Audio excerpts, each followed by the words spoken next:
Hey, good morning, everyone. Jeff here at Beyond Freedom Family. It is an overcast, starting to drizzle kind of morning here, Monday morning here in New Hampshire.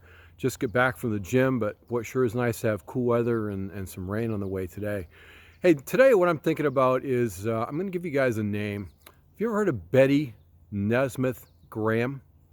Again, Betty Nesmith Graham. Well, Betty Nesmith Graham actually was the mother of Michael Nesmith.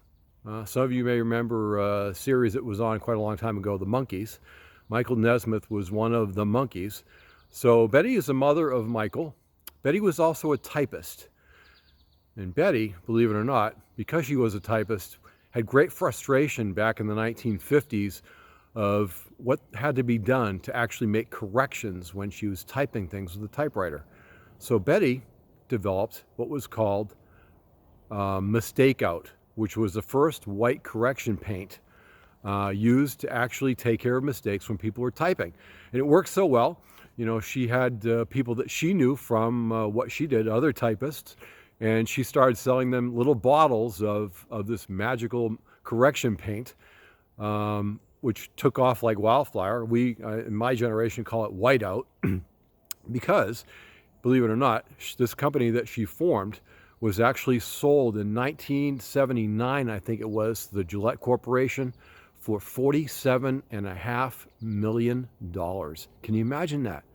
So this typist, this woman goes from mixing up this concoction in her kitchen of a white correction paint to take care of some frustrations that she had with her work.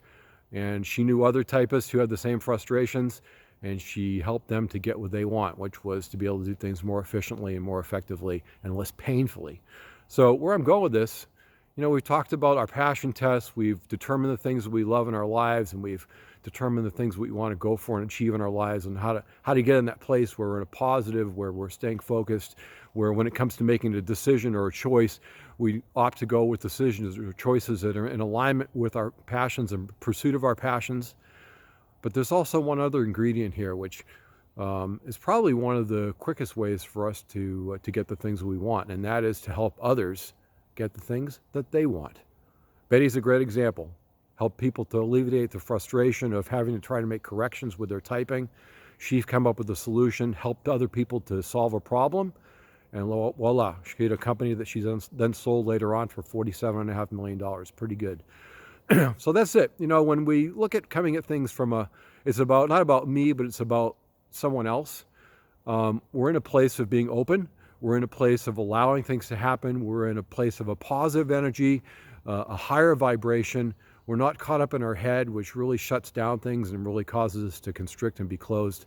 But we're all about being open. We're all about helping. And in the end, you know, if we're going to actually achieve the things we want in life, wouldn't it be better to achieve them from a position that's more rewarding, more fulfilling, because we've got there, we've done it in such a way that we've been of assistance and helped others. So some people call it a position of servant leadership. You can look at it however you want. But the reality of it is, when we're in that space, we're helping other people to get the things that they want. It allows for us to get the things that we want all the faster. And, you know, we can take and apply that to our relationships as well. You know, my opinion, and certainly I've experienced it, you get back in a relationship what you give. So if you're in a place in a relationship where you're feeling there's not enough romance, there's not enough intimacy, there's not enough communication, you name it, however you want to describe it, instead of trying to put that on somebody else, why not take responsibility for yourself and actually give more of that to the person that you're in the relationship with, and watch what happens. You know, we get back what we give, and usually it's in a higher degree than what we've actually given. So with that, I wish you a wonderful day. Remember, quickest way to help us get what we want is to help other people get what they want. And if you want something more from somebody that you're in a relationship, whether it be a spouse, a child, a coworker, a boss, whatever it is that you want back, give to them, and you'll get it back multiple times over. So with that, I wish you an amazing afternoon today on Monday. You absolutely deserve it, and we'll see you tomorrow.